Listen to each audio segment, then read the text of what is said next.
Hello ဟုတ်ကဲ့မိတ်ဆွေများအားလုံးမင်္ဂလာပါခင်ဗျာကျွန်တော်ရဲ့ motion graphic channel ထဲကနေကျွန်တော်ပြန်လည်ကြိုဆိုပါရစေကျွန်တော် channel ထဲမှာဆိုရင်ကျွန်တော်က design software တွေဖြစ်တဲ့ Adobe Illustrator Adobe Photoshop design software တွေအပြင် video editing software တွေဖြစ်တဲ့ Adobe After Effects နဲ့ Premiere Pro Adobe Media Encoder software တွေကိုကျွန်တော်အပတ်စဉ် tutorial တွေအနေနဲ့တင်သွားမှာဖြစ်ပါတယ်အဲ့ဒါကြောင့်ကျွန်တော် channel လေးကို subscribe မလုပ်ရသေးရင် subscribe လုပ်ဖို့ကျွန်တော်တောင်းဆိုချင်ပါတယ်ဒီတစ်ခါမှာတော့ကျွန်တော် Photoshop ထဲမှာကျွန်တော်ကပင်လယ်ကမ်းစပ်နဲ့ရေပြင်ပင်လယ်နဲ့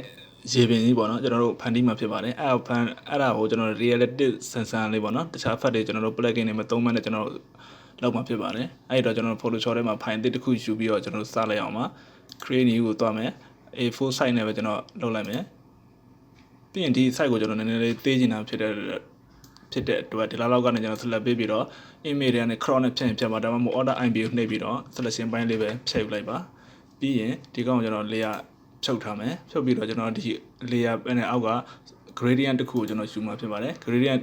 ကိုနှိပ်လိုက်မယ်ဒါဆိုရင်ဒါစောစောကျွန်တော်ဒါစမ်းပြီးလောက်ထားတဲ့အတွက်ဒီပုံစံလေး ready တခါလေးတန်းကြလာပါတော့အဲ့တော့မိတ်ဆွေတို့ကကိုကြိုက်တဲ့ color နဲ့လုပ်လိုက်ပါကျွန်တော်ကတော့ဒီမှာရေပုံစံဖန်တီးမှာဖြစ်တဲ့ဒီအရောင်လေးကျွန်တော်လုပ်ပြီးတော့ okay ပေးလိုက်မယ်အဲ့ဒါဆိုရင်ဒီမှာအပေါ်မှာ solid layer တခုရောက်လာပြီပေါ့နော်အဲ့ layer ကိုကျွန်တော်တို့က normal layer ရိုးရိုး layer ဖြစ်အောင်ပြန်လုပ်အောင်ပေါ့နော် smart object လောက်လိုက်မယ်ပြီးမှဒီကောင်နဲ့ရိုးရိုး layer ဖြစ်သွားမယ်ဒါဆိုရင်ဒီပုံစံရပြီအဲ့ဒါဆိုရင်ကျွန်တော်တို့ဆက်လုပ်အောင်မှာတခုကဘာလဲဆိုတော့ဒီ filter တွေက distort တွေက zigzag ကိုကျွန်တော်သွားရမှာဖြစ်ပါတယ် zigzag မှာဒါလည်းဒီ setting ကလည်းစောစောကနေကျွန်တော်စမ်းပြီးတော့လုပ်ကြည့်ထားဖြစ်တဲ့အတွက်ပေါ့နော်ဒီမှာ setting ကကျွန်တော်ခုနရွေးထားတဲ့ဟာတွေပဲပြန်ပေါ်လာမှာဖြစ်ပါတယ်အဲ့တော့မိတ်ဆွေတို့ဒီမှာသတိထားမှာကကျွန်တော်ရွေးထားတဲ့ percentage တွေပေါ့နော်ဒီတန်ဖိုးလေးကို92 12ပြီးရင်ဒီက style နေရာမှာ style ကဒီမှာ3ခုရှိတယ်ပေါ့နော်ရွေးချက်3ခုရှိတယ်ဒါပေမဲ့ကျွန်တော် around center ကိုပဲကျွန်တော်ထားလိုက်မယ်အဲ့တော့ around center 92 12 around center အဲ့ဒါနဲ့ပြီးရင် okay ပေးလိုက်ပါ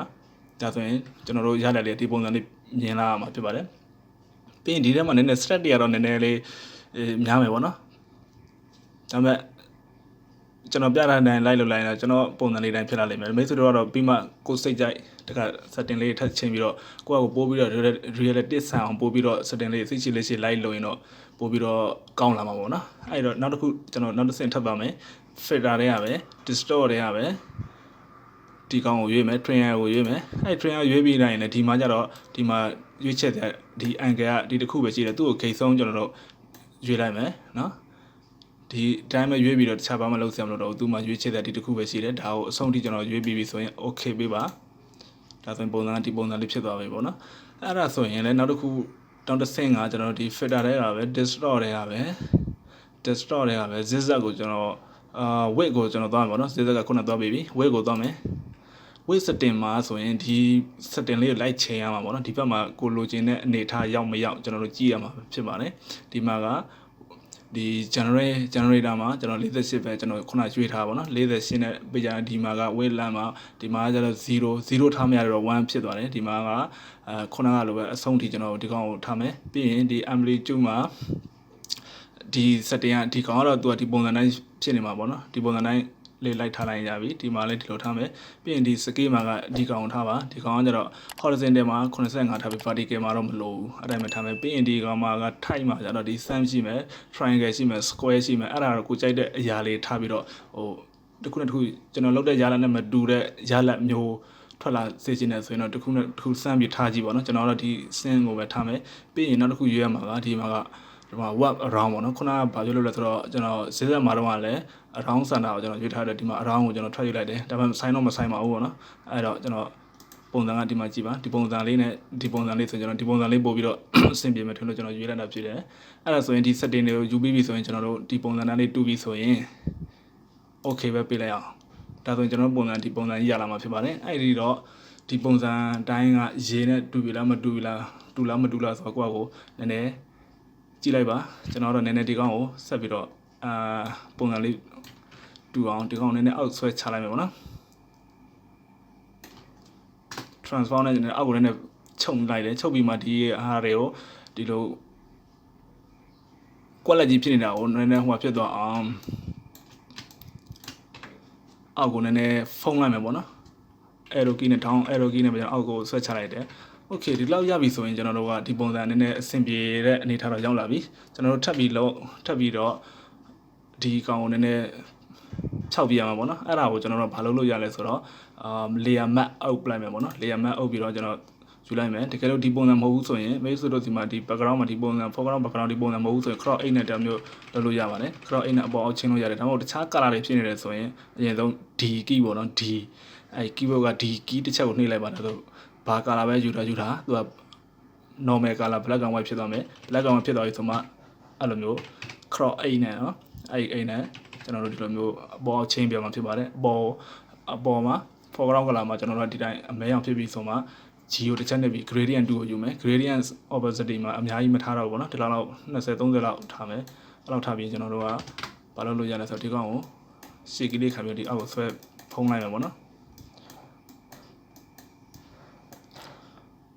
Okay ရပြီပေါ့နော်ပင်လဲပုံစံကတော့ဒီပုံစံနဲ့ရပြီဒါပေမဲ့အရင်ကြီးအစင်ပြေးမနေသေးဘူးပေါ့နော်အစင်ပြေးမနေသေးဘူးဆိုကျွန်တော်တို့ဘာလုပ်လို့ရလဲဆိုတော့2တဲ့ကဒီ smooth 2ကိုယူရမှာဖြစ်ပါလေ smooth 2ကိုယူလိုက်မယ်ယူပြီးတော့ opacity မှာကကျွန်တော်အခုအစင်ပြေလောက်ထားပါလိမ့်ဒါကတော့ opacity မှာအဲ့လောက်လေးအစင်ပြေလောက်ထားမယ်ပြီးရင်နည်းနည်းရေလိုင်းပုံစံအတွန်းလေးတွေဖြစ်အောင်ကျွန်တော်လိုက်ပြီးလောက်အောင်ပေါ့နော်ဒါတော့ကိုယ့်ပေါ်မူတည်ပြီးတော့အကြည့်အသေးကိုယ့်ပေါ်မူတည်ပြီးလိုက်လို့ပါကျွန်တော်နည်းနည်းဒီပုံစံလေးလောက်ကြည့်မှာဖြစ်ပါတယ်ဒီ layer မှာဆက်လက်ပေးရမှာကဒီဘက်က layer တစ်ခုမှကိုပေးရမှာပါဟိုဘက်က map layer ကိုဆက်လက်ပေးရမှာမဟုတ်ပါဘူးနော်အဲ့ဒါဆိုဒီကောင်ကိုကျွန်တော်နည်းနည်းတော်လေးဆွဲမယ်ဒီကောင်ကတော့နည်းနည်းအောက်ပြန်ချမယ်ဒါကတော့ကိုယ့်ရဲ့ memory ပေါ်မူတည်ပြီးသူကအလုပ်စက်ကအလုပ်လုပ်မှာပေါ့နော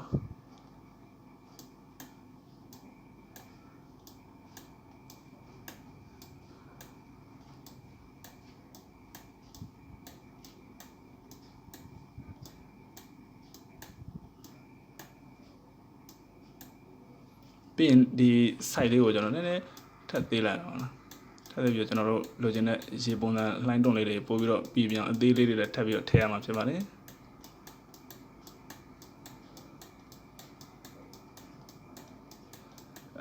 photoshop ထဲမှာဖြစ်ဖြစ်ပေါ့နော်တခြား software ထဲမှာဖြစ်ဘယ်နေရာပဲလုပ်လို့ပေါ့လေစိတ်ရှည်နေတာအဲ့လိုမျိုးအချိန်လေးပေးပြီးတော့လုပ်နိုင်မယ်ဆိုရင် reality ဆန်ဆန်လေးတွေရနိုင်မယ်လို့ကျွန်တော်တော့ထင်ပါတယ်ဒီမှာဆိုရင်တော့ဒါကကျွန်တော်ဒီလိုလုပ်ရင်ဒီလိုဖြစ်တယ်ဒါလေးတွေဒီလိုလုပ်ရဆိုပြီးတော့အကြမ်းမြင်အနေနဲ့တော့ကျွန်တော်လုပ်ပြသွားမှာပေါ့နော်ပြီးတော့ကျွန်တော်ကိုယ်တိုင်လည်းဒီလောက်ထိဟို reality ဆန်စိတ်ရှည်နဲ့မလုပ်ဘူးပေါ့နော်လိုချင်တဲ့ဟာကိုလိုက်ရှာပြီးတော့ပဲကောက်ထည့်တာများတယ်ပေါ့နော်ဒါပေမဲ့တော်တော်ဟိုများကျွန်တော်ဖြစ်စေချင်တာတော့အကုန်လုံးကဟို own creation ပုံစံလေးပဲဖြစ်စေချင်မှာကျွန်တော်ကိုယ်တိုင်လည်းအဲ့လိုမျိုး own creation လောက်ရတာကိုကြိုက်တယ်ပေါ့နော်ဒါပေမဲ့ဘယ်လိုပြောမလဲကိုယ့်ကိုယ်အပြင်းတင်နေတာနဲ့အဲ့လိုမျိုးသိမလုပ်ဖြစ်ဘူးပေါ့နော်အဲ့တော့ကိုယ့်ကိုယ်မလုပ်ဖြစ်တော့ကြတော့ဘယ်လိုပြောရမလဲကျွန်တော်တို့ကတိတ်တိုးအရန်ကိုယ့်ကိုရောက်တဲ့အနေထားလောက်မရောက်တာမျိုးတွေဖြစ်နိုင်တယ်ပေါ့နော်အဲ့တော့မိတ်ဆွေတို့ကိုကျွန်တော်အဲ့တော့အကြံပေးချင်ပါတယ်တက်နိုင်တော့ကိုယ့်အကို reality ဆန်ဆန်လေးလည်းရအောင်ကိုဟိုဟာတွေလည်းကိုယ့်ရဲ့ skill တွေလည်းတက်လာအောင်တက်နိုင်တော့အဲ့လို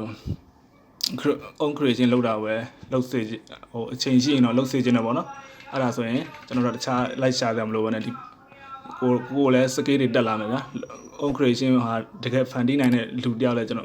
တော်တို့ကအဲ့လိုမျိုးအနေထားကိုရောက်လာမှာပေါ့နော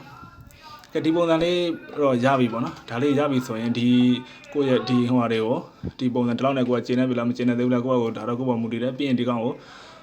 ဟိုရေပုံစံလေးပို့ပြီးပြင်အောင်ကျွန်တော်တို့ကာလာလေးတွေဗာလေးထပ်ပြီးတော့ချိန်လို့ရမယ်ကျွန်တော် level နဲ့ပဲနည်းနည်းချိန်ကြည့်နိုင်မယ်ရေပုံစံလေးနည်းနည်းတူအောင်ပေါ့နော်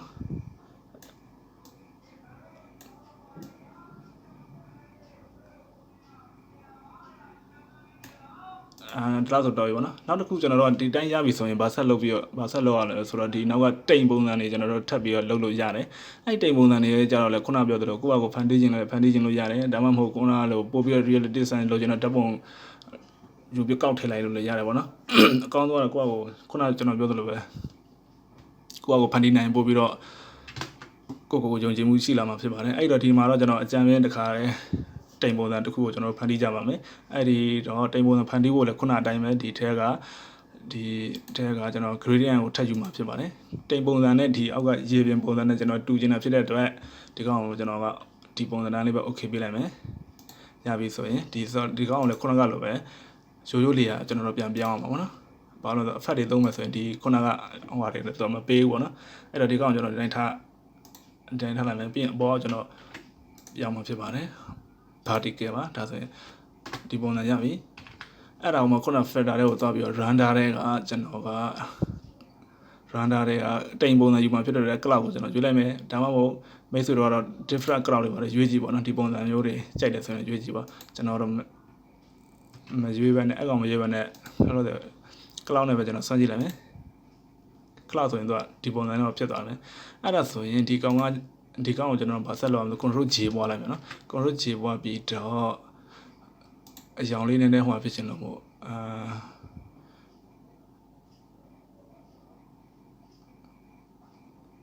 ဒီထက်ဒီ planning mode တွေကိုဘယ်လိုသုံးလဲဆိုတော့ဒီသူက group လေးနဲ့သူရှိတယ်ဗျအဲ့ဒါလေးဒီအကြောင်းလေးတွေကျွန်တော်ပြောခဲ့ဘူးတယ်ပေါ့နော်အဲ့ဒါလေးကျွန်တော်ဟိုဟာထဲမှာဗီဒီယိုတစ်ခုထဲမှာကျွန်တော်ပြောထားရှိဗျအဲ့ဒါလေးတွေတွားပြီးတော့ပြန်ပြီးတော့လေ့လာကြည့်လို့ရပါတယ်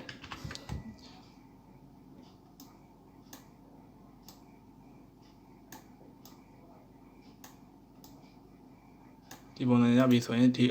ပြီးရင် control E နဲ့ layer ကိုပေါင်းလိုက်မယ် layer ပေါင်း control E ကို layer ပေါင်းတာလောလောဆယ်ဒီ select ပေးထားတဲ့ layer ရဲ့အောက်က layer တစ်ခုတည်းကိုပဲပေါင်းနေတယ်ဆိုရင် control E ကိုနှိပ်လိုက်ရင် select ပေးထားတဲ့ layer ရဲ့အောက်ကတစ်ခုတည်းကို select layer ပေါင်းသွားမှာပေါ့နော်ဒါဆိုရင်ကျွန်တော် control E နဲ့ layer ပေါင်းလိုက်ပြီးပေါင်းပြီးတော့သူ့ကိုကျွန်တော်ကဗာဆက်လုပ်မလဲဆိုတော့နည်းနည်းအပေါ်ခြုံလိုက်နည်းနည်းအပေါ်ခြုံပြီးတော့တင်ကြည့်မယ်တင်ပြီးလို့ရှိရင်ဒီကောင်ကိုလည်း layer map အုပ်ရမှာဖြစ်ပါတယ်ဒါဆိုရင် layer map အုပ်မယ်ဒီ layer map ဒီ opacity မှာကျွန်တော်နည်းနည်းထပ်တင်လိုက်မယ်များအုပ်မှာမို့လို့ပါ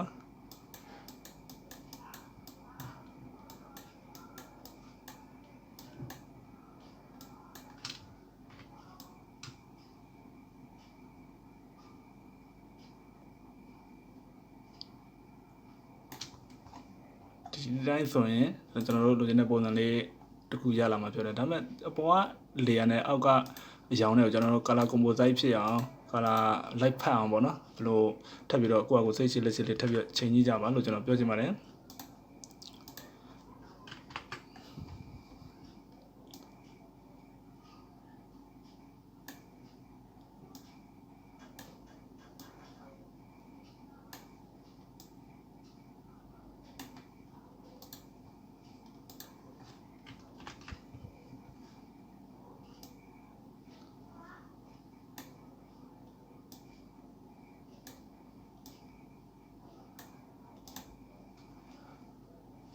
ပြီးရင်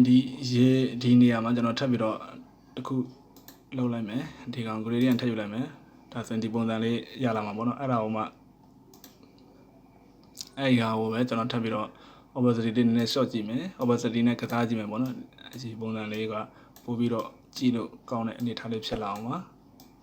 မထည့်လည်းရတယ်ပေါ့နော်ထည့်လည်းအဆင်ပြေပါတယ်အဲ့ဆိုအပုံစံလေးရပြီဆိုရင်ကျွန်တော်တို့ကဒါဆိုရင်ဒီလောက်ဆိုရင်နည်းနည်းအဆင်ပြေတဲ့အနေထားရောက်ပြီပေါ့နော်ပြီးရင်ကျွန်တော်တို့ကဘာလုပ်လို့ရလဲဆိုတော့ဒီအလင်းပြန်တဲ့ဒီလိုမျိုးတခုကျွန်တော်တို့ထည့်လို့ရတယ်အဲ့ဒါဘယ်မှာသွားထည့်ရမလဲဆိုတော့ကျွန်တော်ပြောပြမယ်ဘ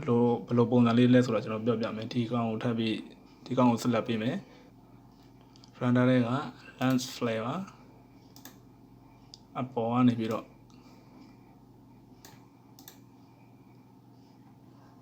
ဒီပုံစံလည်းမစိုးပါဘူးเนาะဒါဆိုဒီမှာနေဘယ်လိုပြောလဲ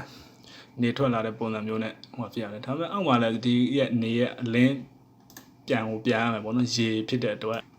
ဒီပုံစံတိုင်းလေးရပြီဆိုရင်တော့မစိုးဘူးပေါ့နော်ဒီလောက်ဆိုရင်မစိုးပါဘူးဒါဆိုရင်တော့ကျွန်တော်ဒီကနေ့လုပ်ပြတဲ့အခါကတော့ photoshop ထဲမှာကျွန်တော်တို့ရေပင်လယ်ကမ်းစပ်နဲ့ရေတွေတိမ်တွေကျွန်တော်တို့ reality sound ဖန်တီးလို့ရတယ်ဆိုတော့ကျွန်တော်လုပ်ပြပေးတာဖြစ်ပါတယ်အဲ့တော့ဒီဗီဒီယိုကြိုက်တယ်ဆိုရင်ကျွန်တော် channel ကို subscribe လုပ်ပေးဖို့ကျွန်တော်တောင်းဆိုချင်ပါတယ်ခင်ဗျာဟုတ်ကဲ့မိတ်ဆွေများအားလုံးကျေးဇူးတင်ပါတယ်ဒီကနေ့တော့ဒီလောက်ပါပဲခင်ဗျာအားလုံးကျေးဇူးတင်ပါတယ်